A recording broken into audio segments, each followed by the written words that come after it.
Tuhan sertamu.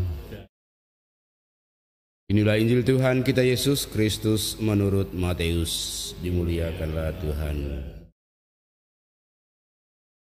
Dalam khotbah di bukit, Yesus berkata, "Kalian telah mendengar bahwa disabdakan, kasihilah sesamamu manusia dan bencilah musuhmu. Tetapi aku berkata kepadamu, kasihilah musuh-musuhmu dan berdoalah bagi mereka yang menganiaya kalian. Karena dengan demikian kalian menjadi anak-anak Bapamu di surga. Sebab Ia membuat matahari terbit bagi orang yang jahat dan juga bagi orang yang baik. Hujan pun diturunkannya bagi orang yang benar dan juga bagi orang yang tidak benar. Apabila kalian mengasihi orang yang mengasihi kalian, apakah upahmu? Bukankah pemungut cukai juga berbuat demikian? Dan apabila kalian hanya memberi salam kepada saudaramu saja, apakah lebihnya dari perbuatan orang lain? Bukankah orang yang tak mengenal Allah pun berbuat demikian? Karena itu kalian harus sempurna sebagaimana Bapamu di surga sempurna adanya." Demikianlah Injil Tuhan. Terpujilah Kristus.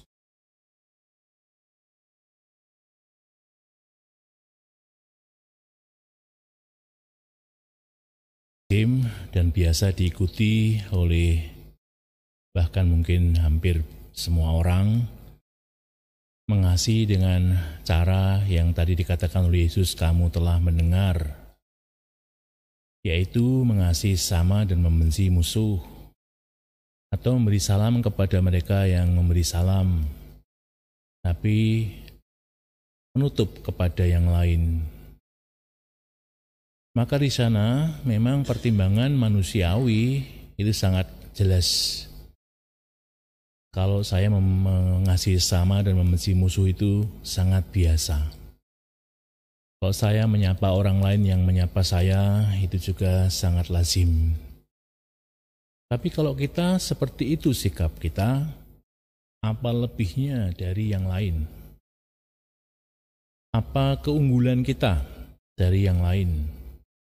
Karena itu sangat manusiawi, mestinya begitu.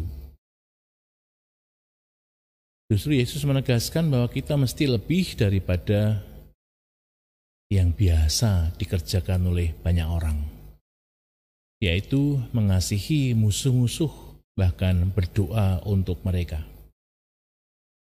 Mengasihi siapa saja dan bukan menciptakan musuh. Karena sekarang ini kalau kita lihat banyak orang yang sebenarnya tidak punya musuh, tapi justru menciptakan musuh. Karena pendapatnya, karena pikirannya, karena ideologinya. Sehingga yang sebenarnya bukan musuh, tapi kemudian dianggap sebagai musuh, diciptakan sebagai musuh. Kalau seperti itu pasti kasihnya menjadi sangat terbatas. Sementara kita diharapkan agar supaya mencintai sebagaimana Bapa di surga mencintai semua orang. Ia menciptakan matahari ini untuk semua, sehingga semua saja, baik yang jahat maupun yang baik, karena sinar matahari yang menghidupkan. Demikian juga mencurahkan hujan kepada siapapun, sehingga kehidupan juga diberikan kepada semua orang, tidak pandang bulu. Maka kita sebagai orang-orang yang telah menerima kasih Tuhan, kita mendasarkan kasih itu pada kasih Tuhan sendiri dan bukan pada pendapat, pada pikiran, apalagi hanya pada perasaan. Oleh karena itu kita diminta agar supaya kita bersikap lebih daripada banyak orang, yaitu sikap mengasihi siapa saja tanpa pandang bulu, bahkan musuh, bahkan yang membenci kita, bahkan yang menganiaya kita. Semua kita kasihi karena dasarnya adalah Allah telah mengasihi siapa saja. Sungguh tidak mudah di dunia yang kadang-kadang justru orang menciptakan permusuhan. Bukan menciptakan kasih bersama, tapi mensekat-sekat, bahkan kemudian menyingkirkan orang.